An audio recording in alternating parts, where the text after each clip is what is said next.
Howard Berger is our special makeup effects guy, and he's unbelievable. And Steve Beck, our director, gave Howard the tools and the palette to create whatever he wanted to create. When I was first approached to do this movie, Steve came down to the studio to K&B Effects, and we met and went through everything, and we kind of talked about what each ghost is and all that. And what I found interesting right off the bat and what really intrigued me was that Steve wasn't looking at him like, okay, there's weird guy number 1 and weird guy number 2. He had a backstory for everybody, and that kind of helped us design some things. We had an artist hired by K&B down in Los Angeles, and we did some comic book style artwork, really very broad concept. The realist aspect that you see in a lot of horror movies is thrown right out here. We're sort of tweaking on people's worst nightmares. It's a way you've never seen ghosts before. You've never quite seen them like this. Because at first when I read it, I'm like, it's probably going to be 400 days of blue screen with ghosts like going, oh, I'm going to get you. And Steve said, we're not doing that. They are there on the set. They're physically there. I thought, okay, that's going to be cool.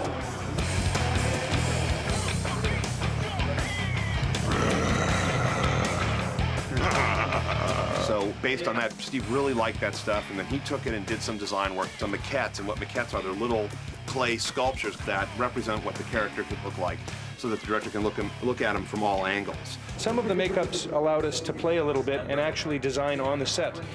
Do some makeups, march the actor in, have the director look at them. We roll some footage, have a look at them on camera in our dailies, decide what we liked and what we didn't like, and redesign as we went. So we went ahead and did that, and Steve signed off on all of them. It's like, yeah, this is great, this is great, this is great. And from there, did some color tests, painting up the heads and all that stuff. As you can see, I'm just adding detail with an airbrush to texturize it. You can see all this little dotting technique we have, and then we also highlight the structure, the shadow, and the highlight of the makeup. You can see I'm finding all the three-dimensional structure and just trying to highlight a little bit. Breaker came in, I think we started John about 4 o'clock this morning. It's a pretty intense process to take one of these actors and turn him into a monster. John's makeup is about 3 hours, I'd say, total, 3.5. So it ranges. We have makeups that, like I said, can take an hour, and then we have a makeup that takes like 4 hours. I think I'm the longest. It takes 4 to 5 hours to do my makeup because I have scars everywhere. I've slashed myself with a knife. So far I've done a bathroom scene with Shannon Elizabeth where she's come in the bathroom but she doesn't know I'm there.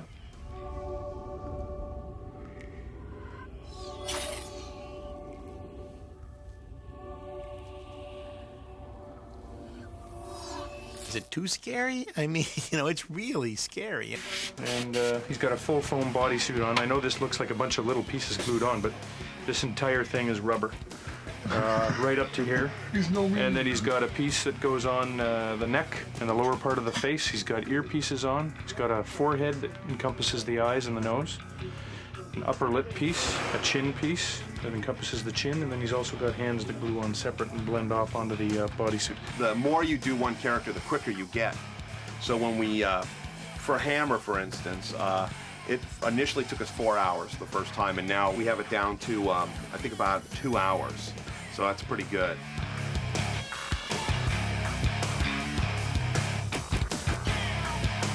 We bloody him up and we sweat him all down, and Steve wants everything really wet. He keeps going, juicy, make it juicy. I'm like, okay, juicy, here it comes. Spritz these guys and cover them in KY blood and all that stuff. Some of them have contact lenses, so their eyes are all kind of crazy. I'm the contact lens technician, and as part of the costume, we put the contact lenses on the eyes and change the eye color. They don't have any power in them. They're just a cosmetic lens. In her case, she's got her contact lenses on, and we're putting this over top.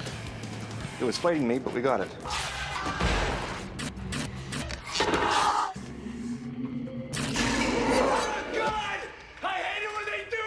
Something Steve always said, it's got to be scary, and it's got to be scary, cannot be funny.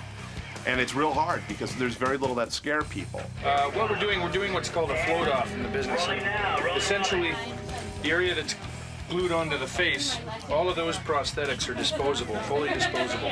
They get thrown away in the garbage and then we use a new pair tomorrow.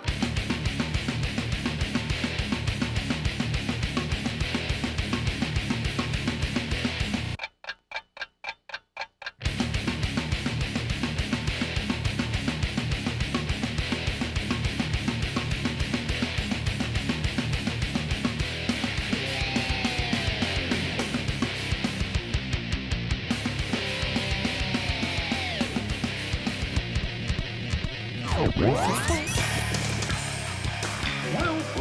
you ready? We go for the rest of this? Get in there, now we take the rest of the things off.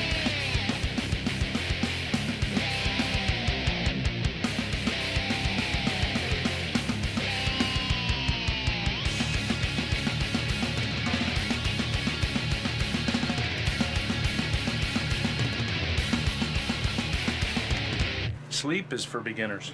He was here at 4, I was here at 3:30. Yep. When do you think you'll finish your day here, Charles? Oh, I'm gonna guess another 20 minutes. Thanks for coming, bye-bye.